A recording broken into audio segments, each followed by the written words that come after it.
নমস্কার বন্ধুরা, চলে এলাম আর একটি নতুন ভিডিওর সাথে। আজ আমি বলবো বিশ্বনাথ ধামের আবির্ভাব সম্বন্ধে। দ্বাদশ জ্যোতির্লিঙ্গের মধ্যে অন্যতম ও দ্বিতীয় জ্যোতির্লিঙ্গ হলো বিশ্বনাথ। এই মন্দিরটি ভগবান শিবের উদ্দেশ্যে উৎসর্গীকৃত।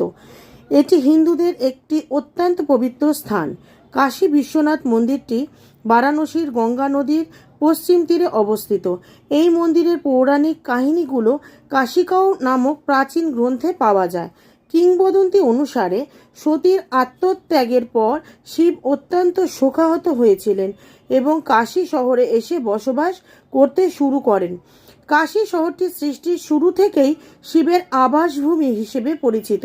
এখানে শিব বিশ্বনাথ বা বিশ্বেশ্বর রূপে পূজিত হয়ে থাকেন। এই মন্দিরটি বারাণসী শহরের প্রাচীন নাম কাশীর সাথে সম্পর্কিত। কাশী বিশ্বনাথ মন্দিরের ঐতিহাসিক প্রেক্ষাপট বেশ সমৃদ্ধ। এটি বিভিন্ন সময়ে ধ্বংস ও পুনর্নির্মিত হয়েছে। মোগল সম্রাট আওরঙ্গজেব মন্দিরটি ভেঙে জ্ঞানব্যাপী মসজিদ তৈরি করেছিলেন বলে কথিত আছে। 1780 সালে ইন্দোরের মহারানী অহল্যাবাই হোলকার মন্দিরটি পুনর্গঠন করে থাকেন।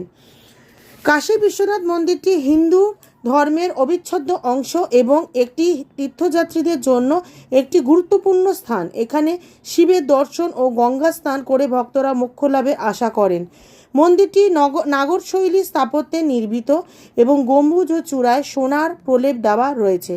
এমন আরও অনেক ভিডিও পেতে আমার চ্যানেলটি ফলো করে এবং লাইক, শেয়ার, সাবস্ক্রাইব করে আমার পাশে থাকার অনুরোধ রইল। দেখা হচ্ছে খুব শিগগিরই আবার একটি নতুন ভিডিওতে।